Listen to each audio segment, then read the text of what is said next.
Non-Indigenous healthcare and justice workers often experience severe communication difficulties when working with Indigenous clients. Think about a time when you took an Indigenous client's history, had to obtain consent, or explain a complex justice procedure or diagnosis. Linguistic and cultural differences can make these exchanges uncomfortable, ineffective, and frustrating for both involved. As a healthcare worker or lawyer, the testimony you gather, the conversations you have, and the personal information you collect every day may seriously impact your client's life. Advising an Indigenous client requires good cross-cultural understanding and communication skills on your part. We're going to look at practical ways to increase the efficiency and ease of communication between you and your Indigenous clients. This will enable you to gather better, more reliable testimony, which will ultimately benefit your client. This video is broken into two sections: culturally specific tactics and adaptive communication skills. You will need to use both of these to get the best outcome for you and your client. As a health worker or lawyer, you should make an effort to become acquainted with protocols your client finds familiar or which may apply in the community that you're visiting. Your client may feel uncomfortable talking to you. They may have had negative experiences of the Western legal or healthcare system. Your client may feel awkward coming to your office because many spaces do not feel neutral for Indigenous people. A more appropriate place to see your client may be somewhere where there are lots of Indigenous faces, or even outside at a picnic table in the park next to your office. Suggest your client bring a support person with them next time they see you. If your client makes an unscheduled visit to see you, resist the temptation to send them away. They have come because their legal or health matter is their top priority at the moment. You may not get another chance to do those tests or finalize that affidavit for weeks. Your client may also become offended if they're sent away and may lose further interest in helping you do your job. While each community is different, often the cultural protocols will be similar.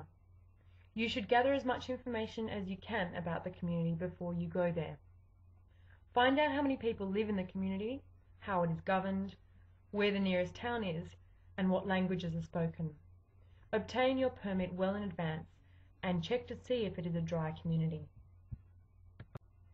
Many people who live in Indigenous communities do not have access to a telephone or a computer in their home or enjoy the luxury of home-delivered mail. Mail may not be a reliable method of keeping in contact with your client. Many of your clients may have to collect their mail from a post office kilometres away. The telephone may be shared by the whole community. It may only work between certain hours when the generator is switched on. Consider getting a 1-800 toll-free number for your workplace so that your Indigenous clients may more easily contact you. Much conversation in Indigenous societies does not follow the Western question and answer method. Instead, much of the information is transmitted through participation and interaction with others. Your client may therefore feel uncomfortable answering direct questions. Let your client tell you the story in his or her own way. Do not nod, as this may indicate that you are happy about what you're hearing. Instead, simply listen and provide no physical or verbal signs of encouragement. Non-leading questions are much more likely to elicit correct information from your client, particularly if there is no interpreter present and their English is not fluent. Asking non-leading questions means that the information will come from the client rather than from you. There is also less chance of your obtaining contradictory responses. Save your specific questions for last. Specific questions asked early in the interview may discourage your client from providing detailed responses. Keep your sentences short. One idea or one question at a time. Do not speak too quickly or too slowly. Repeat the same information in different ways. Learn about different linguistic and politeness conventions. In some cultures, it is polite to give the answer you think the person wants to hear. A patient may say yes to a request for consent to a procedure even though this is not what they want. Then, they may not attend the procedure as this is their culturally appropriate way of communicating refusal.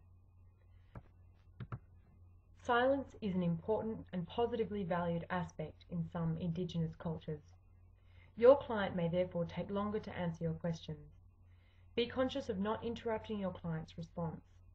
In some cases, 30 seconds is not a long time to wait for a response.